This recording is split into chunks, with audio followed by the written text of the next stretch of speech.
Peťo, ďakujem, že si prijal pozvanie na tento rozhovor. Mohol by si sa prosím predstaviť pre tých, ktorí ťa možno ešte nepoznajú? Zdravím, moje meno je Peter Kováč, mám 24 rokov.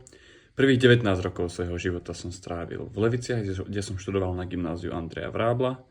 Posledných 5 rokov som strávil vo Viedni, kde som študoval na ekonomickej univerzite a dnes žijem vo Varšave, kde pracujem v súkromnom sektore. V voľnom čase sa rád venujem športu, politike alebo hudbe a rád hrám šach. Hovoríš, že ťa baví politika. Ako si sa k nej dostal? Politika ma začala zaujímať v roku 2018 po nešťastnej udalosti vraždy novinára Jána Kuciaka a jeho snúbenice Martiny Kušnírovej, čo sa stalo na moje 17. narodeniny 21. februára. Dnes si veľmi jasne pamätám, ako vo mne tento nešťastný moment niečo zobudil a ako som sa potom s priateľmi z gymnázia začal zapájať do organizovania občianskych protestov za slušné Slovensko. Odvtedy doslova môžem povedať, že rok predtým, než som dosiahol volebný vek, som sa stal aktívnym občanom, ktorý sa zaujímal o dianie verejné, o to, čo sa v politike deje. Mne neostáva nič iné len s tebou súhlasiť.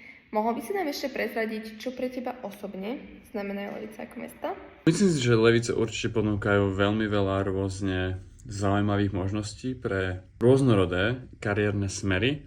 Rovnako si myslím, že v Leviciach sú výborné školy a veľmi inteligentní mladí ľudia. Takže áno, myslím si, že áno. Na začiatku si nám hovoril, že vlastne si študoval vo Viedni a momentálne bývaš vo Varšave.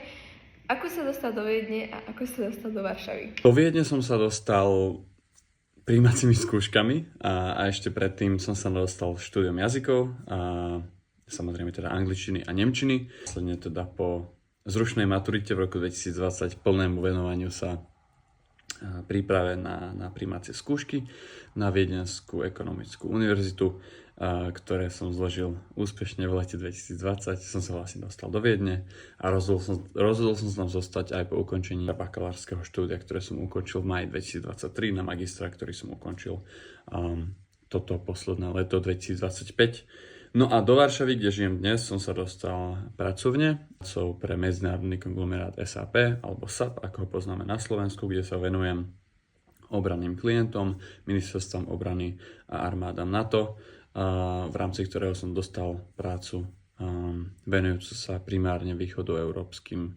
krajinám alebo krajinám východného krídla NATO, ako je Poľsko, Estónsko, Lotyšsko a Litva. Wow, tak to už je trošku iná úroveň, vyššia, čo sa týka či už vzdelania alebo tej práce. Chcel by si sa možno niekedy vrátiť domov v budúcnosti na Slovensko alebo možno aj konkrétne do Levíc? Stále sa veľmi rád vraciam na Slovensko a do Levíc, ktoré stále považujem za svoj plnohodnotný domov a stále dlhodobo pokukujem po tej možnosti vrátiť sa na Slovensko a žiť tam, keď mi to moje profesionálne a rovnako ako aj vzťahové okolnosti dovolia. Ale áno, Slovensku stále vnímam ako domov a návrat domov stále patrí k jednej z mojich najdôležitejších priorít. Je podľa teba niečo, čo by mohlo mladých Levičanov motivovať zostať práve tu? V prvom rade by mladých Levičanov na návrat domov motivovali určite pracovné možnosti. A myslím, že tam to začína aj končí a každý, kto si to školou prejde a kto raz strednú alebo vysokú školu skončí, pochopí, že v prvom rade sa v živote musí zamestnať a musí sa niekam posúvať, rásť. Ak by si mal vybrať jednu vec, ktorú budú známe Levice o 20 rokov, čo by to bolo?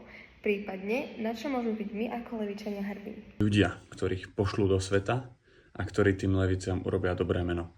A myslím si, že tento ľudský kapitál je niečo, v čom vďaka tým už spomínaným školám a tomu spoločenskému podhobiu Levice môžu dať Slovensku a aj svetu veľa. Druhá časť tej otázky bola, že na čo už môžu byť Levice hrdé, tak je to práve toto podľa mňa, že už teraz máme veľmi veľa múdrych a šikovných ľudí, ktorí sa v Leviciach buď narodili, alebo Levice nejakú časové života nazývali svojim domovom. A myslím, že to je najväčší plus Levic, ktorý majú.